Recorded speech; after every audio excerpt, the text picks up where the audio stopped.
Awesome. So we're here in Playa del Carmen. I'm Moni from Nesco Working. We're a productive space here in Playa.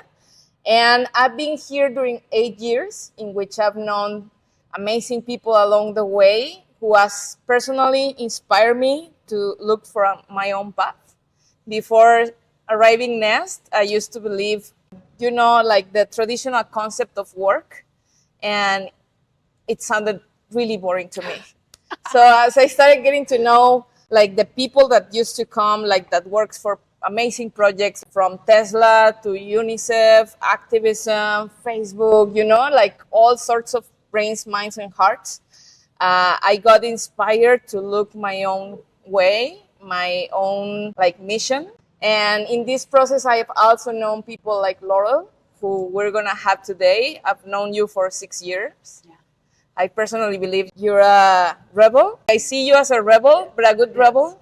Thank you. A good friend and a very interesting woman. Oh, thank you. And in this podcast, what we're trying to dig into is stories of passion in motion. I try to pick up people that I see that they're working on something really interesting, that they're passionate about it, and that this thing could also be very beneficial for the world. And I think like hearing stories on how people found their thing and how the process led them into what they're doing now, it's really important because I think we're going through a crisis of meaning, and hearing stories of how other people has found their way can give us hints on how to find our own. Yeah. So that's what we're doing today. Love it. It's going to be really simple. I got some crafted questions, but I hope the rest of the conversation just flows organically. Yeah. Okay? Yeah. So, Laurel, I'm going to start with a very interesting question because I know and I read some of your like social media, and something that highlights is that you have a passion for making a better world. So I want to ask you first, what do you mean by that? What do I mean by making a better world? I think it goes back to, like, I've had this since I was a kid. Mm-hmm. Like, I remember the first time hearing about like old growth forests being cut down and feeling like, why are we doing this? We need these trees. And it's like, it didn't make sense to me why this is happening. So I think now looking back on sort of the realizations and the understanding I had as a kid, now I understand that our culture is colonial capitalist patriarchy, and the results of living in that culture, I think, are very negative to people, to communities, and to the earth. So where I'm coming from now is a very like decolonial perspective to try to make the world better, shift the culture away from that, where we have values more on like independence over community, profits over and productivity over peace or over the environment, and basically going back to the cultures that we had before colonialization, the cultures that we had where we could do business and it would still be good. So I think about leaving the world a better place than I came into it, I hope. Yeah.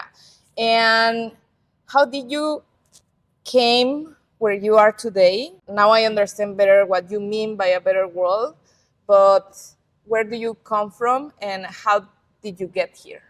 Great question. Okay, so when I was a kid, like I said, I noticed they were cutting down in Canada these old growth forests. So there's trees that are like 2,000 years old. If we took our hands and we held them and we went around, it would be like 12 people. Mm-hmm. Huge, beautiful, right? And they were cutting them down, and I didn't understand why. So I would write the government letters and say like... That's how you started? This is how I started. I was like 14. I'm like, please. And I was reading this Kyoto Protocol, and at the time Canada hadn't signed it. And I was like, but why? We need to sign it. I was such a nerd. And so I remember getting a letter back from the government. It was like the thickest paper, made of trees, right? Saying like, thank you for your concern, fuck off, basically, right? So I was like, this is not helpful. So then I saw at the time it was like, there was like this war in Iraq, and I was like, this is crazy. Why are we going to war? Everybody knows war is bad. We should leave them alone, And so I went to these protests, right? And I remember this protest, there was like moms and kids. It was like very family oriented, beautiful. But then I saw in the news later, they showed it all these anarchists and like violence, and like that didn't do anything either. So I'm like, what do I have to do, man? And then so I was like, I know, I'm gonna change the system from within the system. And then I went to university for political science, and I'm like, they're gonna teach me how. And then what I learned there is that basically corporations have more power than anything. Yes. And in order to have any sort of power to make change sort of quickly, that going into business is the best way to go.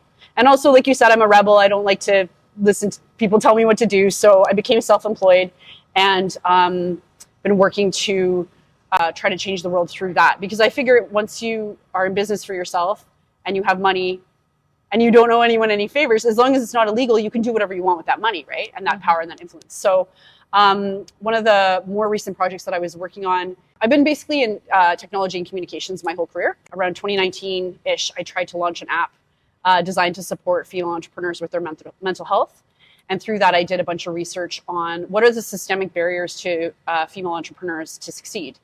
And basically, it just points to, again, the culture that we live in. It's systemically, we value sort of men over women. We value profits over the environment and our peace and our mental health.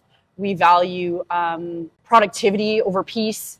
So our value system is embedded in this structure that then oppresses people in this way. So I spent a lot of time and money and energy on this app, and it was, I thought, great, but I ended up absolutely just failing at it. I couldn't get enough people interested, and it ended up not being the solution, but that's okay. So I folded it after 4 years working on it. And then on the side, I've always been working in sort of like digital communications and IT. So now I work on the company that I work with is called Remarkable Communications. We are a digital storytelling agency that specifically works to amplify Indigenous voices. And through there, I've had a lot of learnings about how to make the world a better place that I think we can dive into maybe. And I have a question regarding how did you meet these Indigenous people? Did you get to trust them? Did you get them to trust you? Yeah. Because I know they can be like kind of very careful, yes, of course, who they let in. And how was this process? Early on in my career, everybody called me the social media girl, which is so fucking demeaning. Excuse my language. You might have to edit that out. But it is, right? French. But so anyways, I did this talk at social media camp in Canada. And it was like 400 people. And I told people about how to use, whatever. And then I got a referral to then do the same workshop in this other little community. And in that community, I met all these other communications ladies. And this one lady, this Indigenous community wanted a communications strategy. And they asked this lady that they knew. And she was like, I'm busy, but I know Laurel. So it was like a referral, right? So it was my first time working with Indigenous folks. And I came in and I basically explained to them my process that I used to make a communication strategy. And one point that really resonated with them is that so if you're trying to sell something, usually people have objections and questions. So same thing with Indigenous organizations. They have an objective, and then there's barriers to achieving that objective. So I was very focused on, let's find out what these are. Because of the situation they found themselves in, they were like, this resonates. So they brought me on as a communication strategist. And it was supposed to be just like a one-time thing. I had no idea it was going to change my life, really. Yeah, I started off with one client, and now, 6 years later, my entire organization just serves Indigenous organizations. So it's very niche now. Super niche. Yeah. Wow. So basically, we did really good work for this one organization, and then they started referring us. And then the results that they were getting, basically they said that we are helping to set the standard for Indigenous communications within Canada and worldwide. And I was like, what?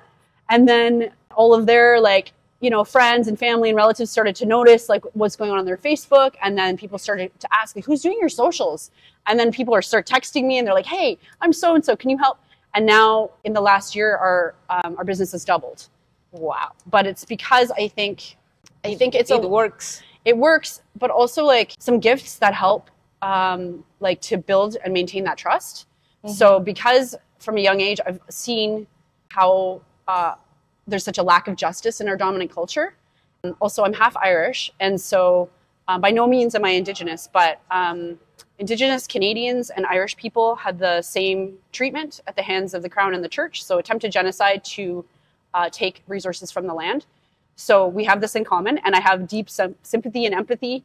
And also, I just fucking hate the government. I hate what they're doing. And I'm like, so let's fight them. Let's get some justice here. So, and also I'm really dedicated to doing good work. The other piece is I know I'm a settler. I know I'm a white woman. I know I have privilege. And so I try to be really, really humble about just learning and not trying to be let me tell you how it is. I don't. I'm you tell me how it is and I'll do my best. So we basically collaborate and this is why it works. And how do you think your perspective of life and how we do things have changed based on your relationship with them? Oh, wow. So I think what I've learned so much, and I feel so grateful. So grateful. I have an all Indigenous board of advisors. I've had the opportunity to sit with knowledge keepers and elders, people who've been through the residential school system, through millennial and 60s scoop survivors. The legacy of harm that colonialism has done to Indigenous people has been insane. And just to witness like the grace and the strength of these communities and rebuilding has taught me a lot about grace. It's taught me a lot about the strengths of the human spirit, and also the value system is completely different. So, what is their value system? So, again, to preface, I'm not Indigenous. This is just what I've observed and learned. Yes. So maybe you want to verify with it, other communities. But based on what I've observed and learned, is the belief system is that all things are related. So all people are relations. All living creatures, plants, animals, the ocean, islands, all of this are relatives. And there's a sacred obligation to take care of each other. It is the law. You have to take care of each other. And so the creator has said that this is the rule. And so it's not, they don't have like a word for like land ownership. That's not a thing. You don't own the land. How could you own it? It's your sister, right? It doesn't make any sense. And you're embedded in it. Yes. It's like how the kidney can own the body. Right? Exactly. Yes. Yeah. There's not this like notion of like extraction. There's a notion of sacred responsibility to caretake. So when the white man came, they were like, "Oh, this is all very wild. This land, no one's doing anything with it." That's not true. There was like practices, like specific harvesting practices, specific caretaking practices, like doing burning of like old grass and stuff like that to make sure that the land and the soil, they were taking beautiful care of it. So this is one thing. And then also what I've noticed is the way that they interact with both elders and children is like that they're very sacred. You respect your elders, right? This is not white culture. Yeah. You take your old people, you put them in a home, right? It's awful. Yeah. And that children are sacred. They're the most beautiful gift. And then just in terms of practically, a lot of meetings, most meetings will start with a prayer. So beautiful. Basically about like, help us do good work, essentially. Other values are like, when you're making something or doing work, it's really important to have good intention in your heart because that translates through. Often, especially for important things, people will eat together first and break bread. So it's like people before business, right? And if there's a funeral, it doesn't matter how important the meeting is. It doesn't matter if we've been working 6 months to get everybody's schedules to like meet for this time. Meeting canceled because someone died and it's like that important, right? So these are some of the things that I've seen and learned. And underneath it all, as the foundation, is that culture is sacred and language is culture.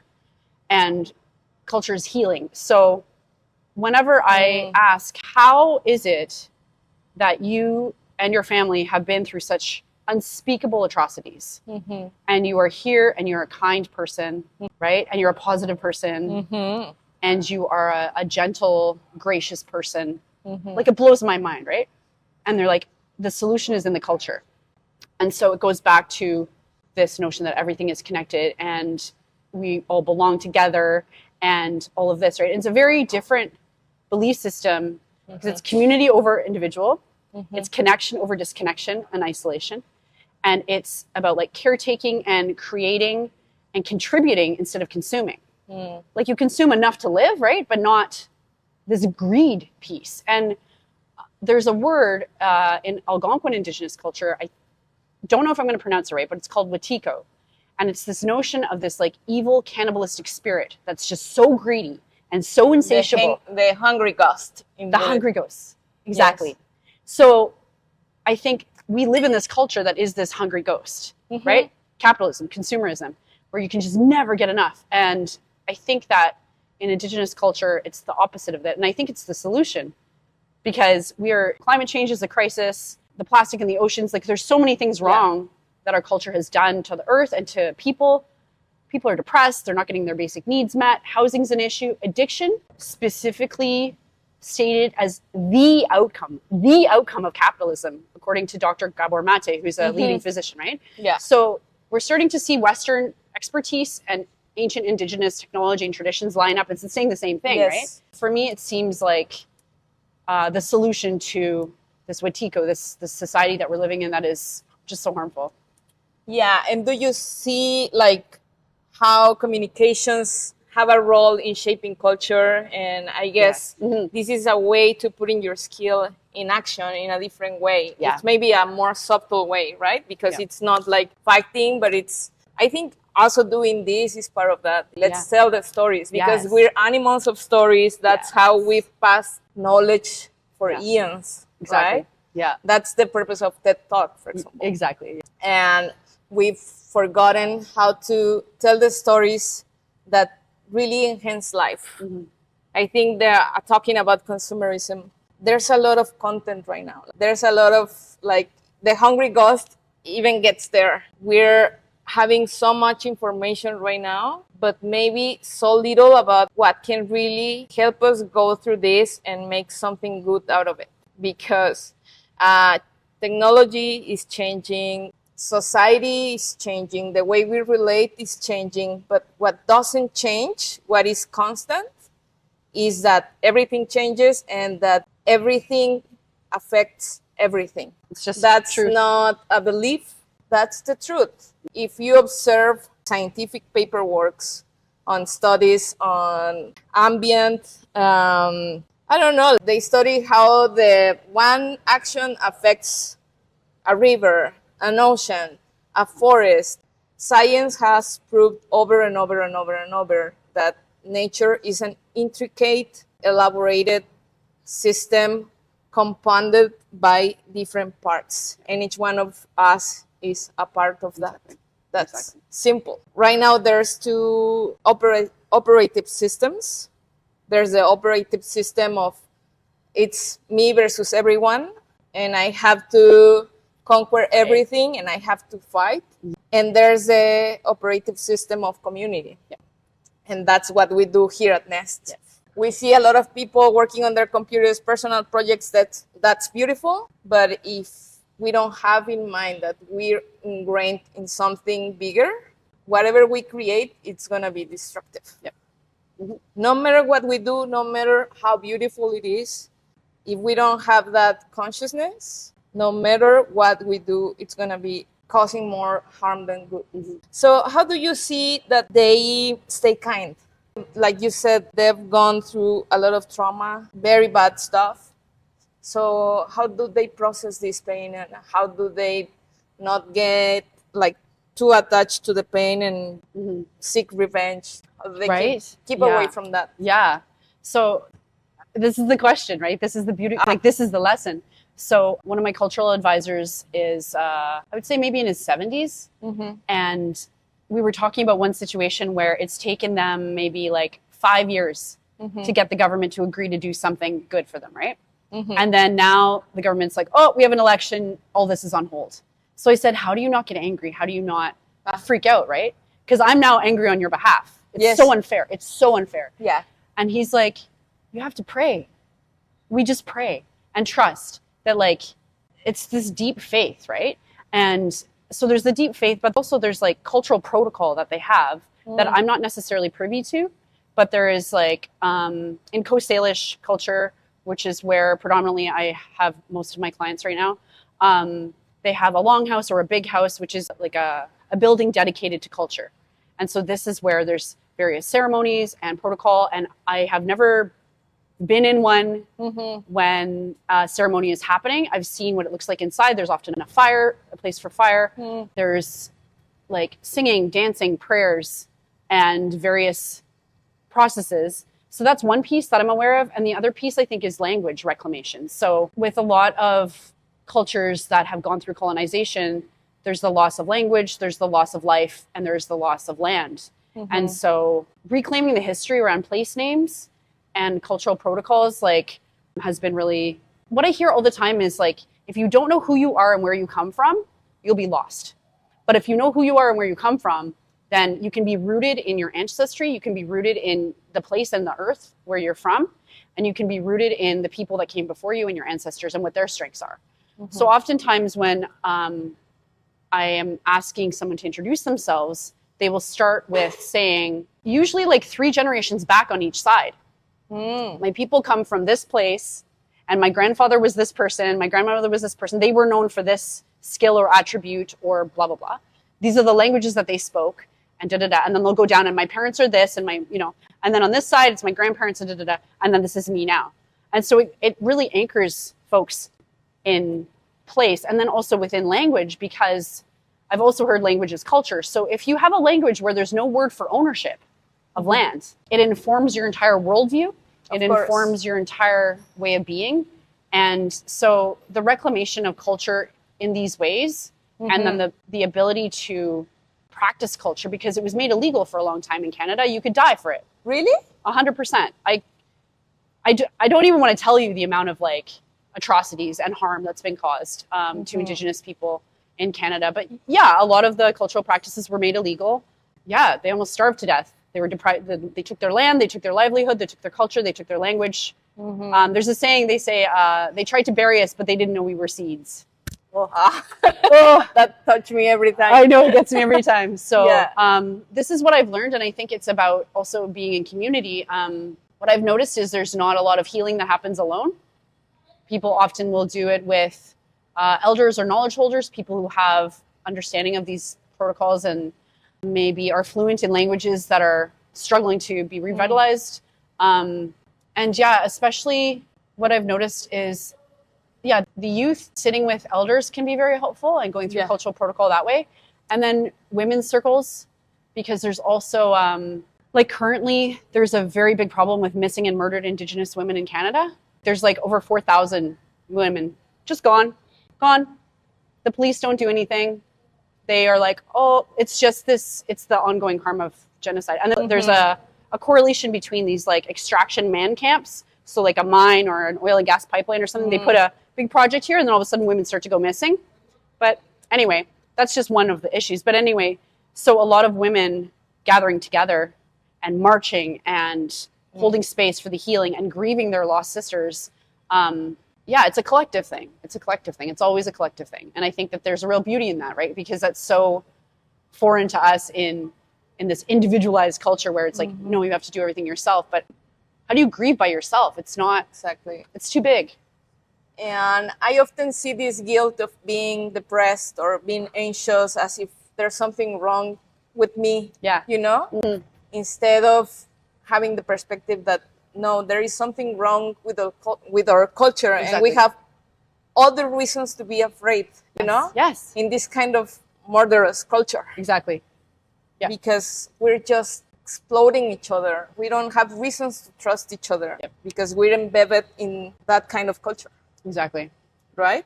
And I think that's why it's important. I've always seen how these tribes and how these indigenous cultures have managed to keep like their cultural system, their values, their integrity. They managed to keep it like alive, as if it wasn't like even a tiny fire, they managed to keep it on.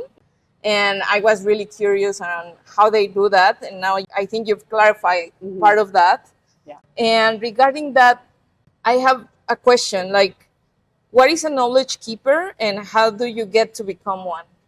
Oh my goodness. I think a knowledge keeper usually they have like a relatively in-depth understanding of cultural protocol, cultural history, and like that knowledge of like how things used to be done before colonizers came. So it's like this untouched, pure culture, and the language as well. So there's a difference between elders and knowledge holders because sometimes, I'll also say that if an elder is considered a knowledge holder, oftentimes it's because they have done this healing work, right? Because sometimes you do get people who are just, they happen to be older, but they have like the bitterness or the anger or whatever, right? Character flaws that don't allow him to like hold space in a safe way as someone that is kind of trained and I don't know. Well, I wouldn't say cultural flaws. I would say like having character. Maybe their character is not as worked as those people that already like healed some aspects of themselves, that allows them to preserve the knowledge and pass it on as pure as possible. Yeah. I think being able to pass it on and then being able to be like an example of healing, having done healing work, and have that knowledge and support, and have the ability to hold space for other people and provide support there. So, so not all elders are knowledge holders, but often knowledge holders are elders. But also, like my board of advisors, I would say is ranges from ages maybe like 20 to maybe like 60. And the 20-year-olds, man, they know so much because they've sat with knowledge holders, and they've sat and with their aunts or their uncles or their grandparents, and they've just been like a sponge. Show me everything, tell me everything. And these are the new leaders, and they're so inspiring. Wow, I want to meet them. Are you planning to do some content with them, or I don't know, just to highlight their stories or the way they do things? I think that will be really inspiring for new generations, you know? Yeah, I have so much content. So this is basically what we do. So for one, I'll just give you as an example, Remarkable Communications, my company, our entire reason for existing is to amplify Indigenous voices, right? So I was thinking we need to do this whether we get paid or not, because it's the right thing to do. So for the last year and a bit, we have been collaborating with and sponsoring a podcast called Spilling Labrador Tea Under Cedar Trees. And it's two young Indigenous women, and it's like their 4th season now. So we sponsor their podcast, we help them record their podcast. Wow. And just help elevate whatever way we can. So that's a really, really interesting place to start. And then for each of the different communities and organizations we serve, that's a big piece, is language preservation. And again, it's my deepest honor. I'm so grateful. I'll sit with knowledge holders and record language, and then we turn it into like TikToks. So the youth, it's more accessible. Yeah, that's amazing. It is amazing. And make sure that we're like recording origin stories, and then we get sometimes that goes into videos, sometimes it turns into like a printed thing. But it's basically like cultural revitalization is a big part of what we do, and it's such a gift. So I have about 300 videos I could share with you of even like everyone from probably 90 all the way down to like 3 participating in culture. And this is a big part of that collaboration like you were talking about. And it's basically like combining like ancient technology and new technology to create this solution. And so I really look at what we do as like a bridge between cultures to basically amplify Indigenous voices, knowledge, culture, worldview, values, etc. And then also take the bits from our culture that are helpful and kind of bring them back and forth across this bridge. Amazing. And you do that amazing. Here at Nest? So kind of like you're helping directly helping with 100%. This. Yeah, I need internet access. Of course. That's not shitty, right? So because we're uploading videos all the time, and when I have meetings like recently, I've been told or asked and invited to go and help participate. Often I'll have meetings with the Canadian government on behalf of my clients. Of course. And they tell me sometimes they're like, "Hey, be nice," and sometimes they're like, "Don't bother being nice," and I'm like, "Yes." Yeah, it's my favorite. So, for these meetings, I need to have good internet access. And also to do this work, like there's a lot of my own healing that has to happen. I have to be in a good space to be able to receive some of these stories, because often it's so awful. Some of the things that people have happened, right? And in receiving these stories, my job is not to feel how it hurts me to feel, to receive it. My job is to hold space and be loving and present and just witness, right? And in order to be able to do that, I have to be good. And I can't be good if I'm isolated, I don't have community, So this is, wow. I didn't think it went that deep. It goes deep. But it holds a space, right? Yeah. Like for people doing even marketing. If we're in a bad space, if we're isolated, we tend to be shitty with other people. So it's like a dark hole. Yeah. That goes the ripple effects of that goes far, and the opposite too. I've seen how people have learned things here that then they use with their other projects or with their families or with their friends, and it's transforming basically the social tissue, the regeneration of the social tissue. Exactly. And I think we're aiming to the same, and doing it through different forms. Exactly. Right? Exactly. And I think like all the learnings that I learned from this Resurgo app and the research that I did, I brought it into my agency in terms of how we operate within the culture of our team. And so it's like people before profits. And I've had so many people say to me, and this is crazy, but they say, Like, this is the first place I worked where someone actually cares about me as a person. And I'm like, this is the first place in your whole career. What the hell is wrong with our society, right? So to have this, a workplace that has like, is like trauma informed and has like emotional intelligence and has like a drive to do good in the world, I think just being in an environment and a culture like that can bring out the best in people, where who you are as a person actually matters. Yes. It's so rare. Yes. Yeah. So it's important though. But it's good to see that it's popping up. I would love if there's one or two people hearing this. I would love to do this kind of networking between people that is trying to do that, because I think, like you said, culture is very important, and sometimes we don't know how to do that. Even when we have the intention, it takes knowledge and it takes skill. Yep. You know? Yes, big time. So pass it on the information on how to build that kind of like workspaces. I aim to bring emotional intelligence into workspaces as well, beyond Nest and at Nest. Yeah. Because I've seen, like I organized a TEDx, and I've seen that we were aiming for a great goal of bringing stories of how to create like intentional societies, you know, how to create good for the environment. But we were fighting a lot in the process of agreement, you know? Yeah.